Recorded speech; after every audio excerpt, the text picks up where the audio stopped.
Hello，大家好，欢迎回到 Town Talk。10月16号，OKEX 发布暂停提币公告，称近日该公司部分私钥负责人正在配合公安机关调查，目前正处于失联状态，导致无法完成授权。公告还称，保证 OKEX 的其他功能正常，资产安全不受影响。公告中配合公安机关调查的正是 OKEX 的创始人徐明星。据内部人士爆料，徐明星至少1周前已被警方带走，多日未在工作大群中现身。这个消息如同一枚深水炸弹。当天 OKEX 旗下 OKB 一度深跌超 17%， 比特币也一度跌落 3%， 市值排名前100的数字货币约90%币种都出现不同程度的下跌。那么 OKEX 是什么呢？徐明星又是何许人也？为什么此次事件会对币圈产生如此巨大的影响？今天就和大家一起聊一聊这个话题。本期视频主要会介绍 OKEX 和徐明星是如何发展为币圈领头羊，徐明星被带走的2个可能原因。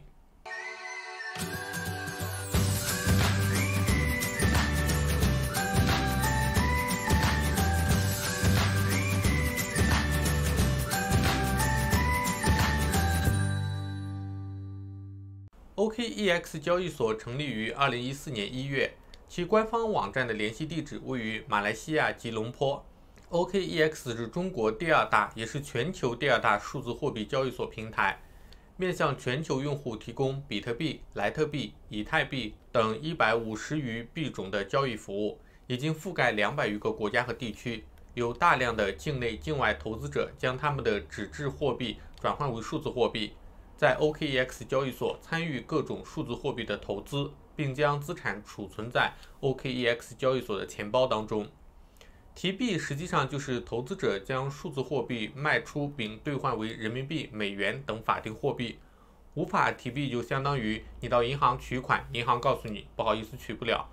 OKEX 去年就曾发生过冻结、凭空消失巨额账户的纠纷。所以此次暂停提币的公告造成了大量投资者的恐慌。一个全球第2大的数字货币交易所，创始人被调查，所有客户的资产因此也无法流动，相当于变相被冻结。如此体量的公司系统为什么却如此脆弱呢？其实这是与数字货币的特征息息相关。数字货币也被称为加密货币，一个一个的货币并没有实体，而是靠一组钥匙来分辨和判断货币的地址和数量。钥匙分为公钥和私钥，公钥可以用于加密验证数字签名，是在所有区块网络上公开的。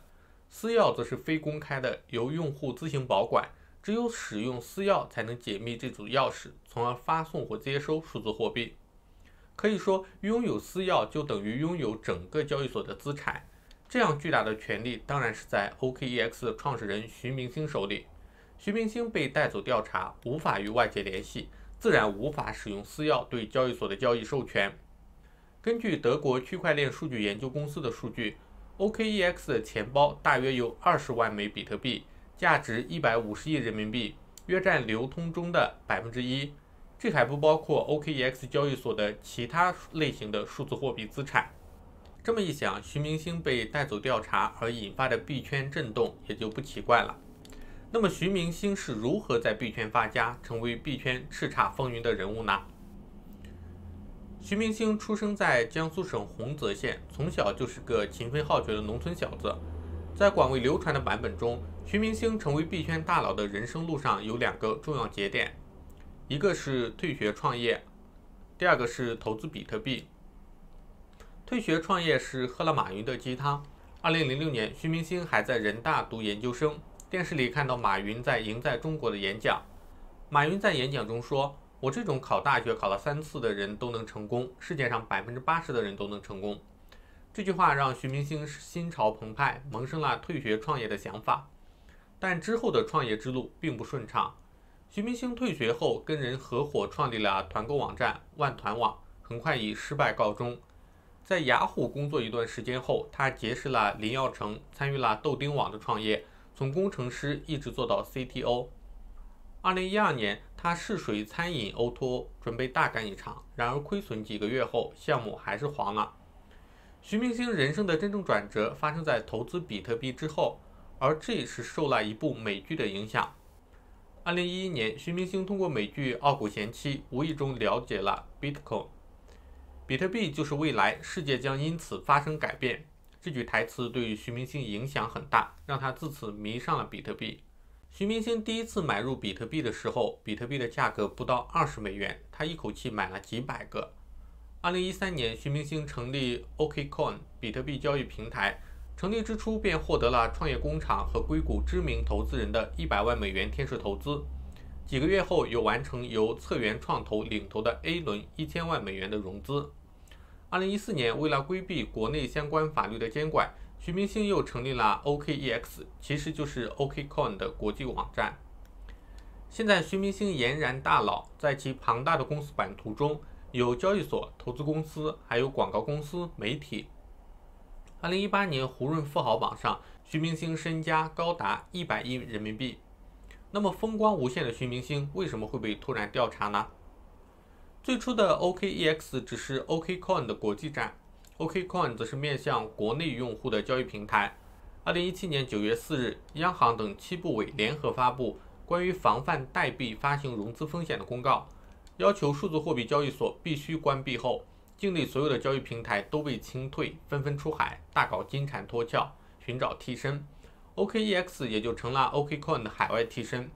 在清退后，平台为了保留用户，原平台的账户可以在新平台上无缝登录。在 OKCoin 的停业公告中也曾有相关说明，并给出了 OKEX 的链接，引导投资人使用出海平台继续交易。可见，虽然在法律上 OKEX 与 OKCoin 已经脱离了联系，但是实质上仍然是一家公司。OKEX 的运营其实并非一帆风顺。2018年，徐明星在短短几个月内遭到了至少4次维权事件，这几乎是 OK 集团创业以来最大的危机。其中最有代表性的要数3月的敌敌畏维权和9月的围堵警察局。2018年开始，交易所的大户们开始围堵徐明星，指控 OK 集团既开赌场又出老千，交易所存在合约的恶意操控。该平仓时恶意宕机，导致投资人眼看着大额爆仓却无法操作，很多人血本无归。一名名叫杨勇的投资人在遭遇了家庭变故和投资失败的双重打击后，拿着2瓶敌敌畏冲向 OK 集团总部的办公地点，要与徐明星一人一瓶干了。杨勇称，在 OKCoin 和 OKEX 上，他总共损失了超过1100万元。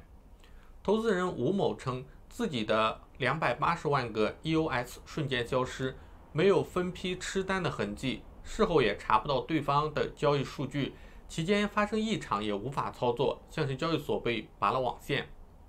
2018年9月，维权者本想通过新开业的 OK 集团上海办公室维权，结果发现扑了个空，公司标签已被撕毁，物业方也拒不承认入驻公司是 OK 集团。在机缘巧合发现了徐明星入住酒店后，投资人害怕其逃跑，遂主动报警。事后，徐明星在接受海外媒体采访时回应称，由于有陌生人敲门骚扰，是自己主动报的警，而且在派出所做了简短的陈述和笔录之后，就离开了警察局。OKEX 一方面做着数字货币交易所的业务，另一方面其创始人徐明星在国内却一直淡化这方面。徐明星的头衔由之前的 OKCoin 或 OKEX 创始人变为著名区块链专家、OK 区块链工程院创始人。此外，徐明星的个人言论中处处显示出对国家的热爱，曾经有准备捐躯给国家、维护国家这个大中心等爱国言论，可见徐明星是想站着挣钱。虚拟货币交易在中国本来就是不受法律保护，同时由于缺乏严格的 KYC 和反洗钱程序，虚拟货币交易特别容易被卷入洗钱事件。而且 OKEX 在一定程度上已经引发了很多维权事件，造成了社会的不稳定。政府也不是傻子， OKEX 做什么业务的，政府不可能不知道。徐明星在国内有如此高调，俗话说枪打出头鸟，政策一旦发生变化，比如要开始严打虚拟货币交易或者严打洗钱， OKEX 就是首当其冲。另外的可能性是徐明星的个人原因。2019年1月17日，徐明星通过场外收购的方式买入香港上市公司前进控股31.83亿股的股票，协议价格为每股0.152港元，买入份额占已发行的有投票权股份的60.49%，总金额4.84亿港元。待股份交割完成之后，徐明星将成为前进控股的实际控制人。收购成功后 ，OK 集团或许可以借壳上市。而徐明星收购前进控股的资金是通过山西的一家地下钱庄到香港的。目前山西的钱庄出了问题，有可能是警方顺藤摸瓜找到了徐明星。个人觉得这个可能性不大，既然是要光明正大的收购公司，资金还通过地下钱庄出去，这分明是不合理的操作，这不就是明摆着给别人制造把柄？反观从 OKCoin 离职的赵长鹏，目前是加拿大国籍，公司离职后创办了币安，目前已是全球最大的数字货币交易所。公司注册地在马耳他，专注海外市场，不受中国法律政策监管。在国内各大交易所被叫停的时候，币安的业务量却飞速增长。2019年，币安比特币热钱包发生被盗事件，7000枚比特币，合计4000万美元被黑客盗走。同类事件换做其他交易所，通常大家的做法是隐瞒不说，除非已经瞒不住了。但是币安却自己公开了事实，并主动承担了损失，弥补客户丢失的比特币。再回想一下 OKEX 徐明星的做法，高下立判。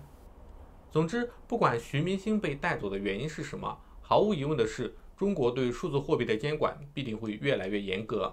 以上就是本期视频的内容，喜欢的话欢迎点赞订阅，也不要忘记点开小铃铛，这样就能收到我视频更新的通知啦。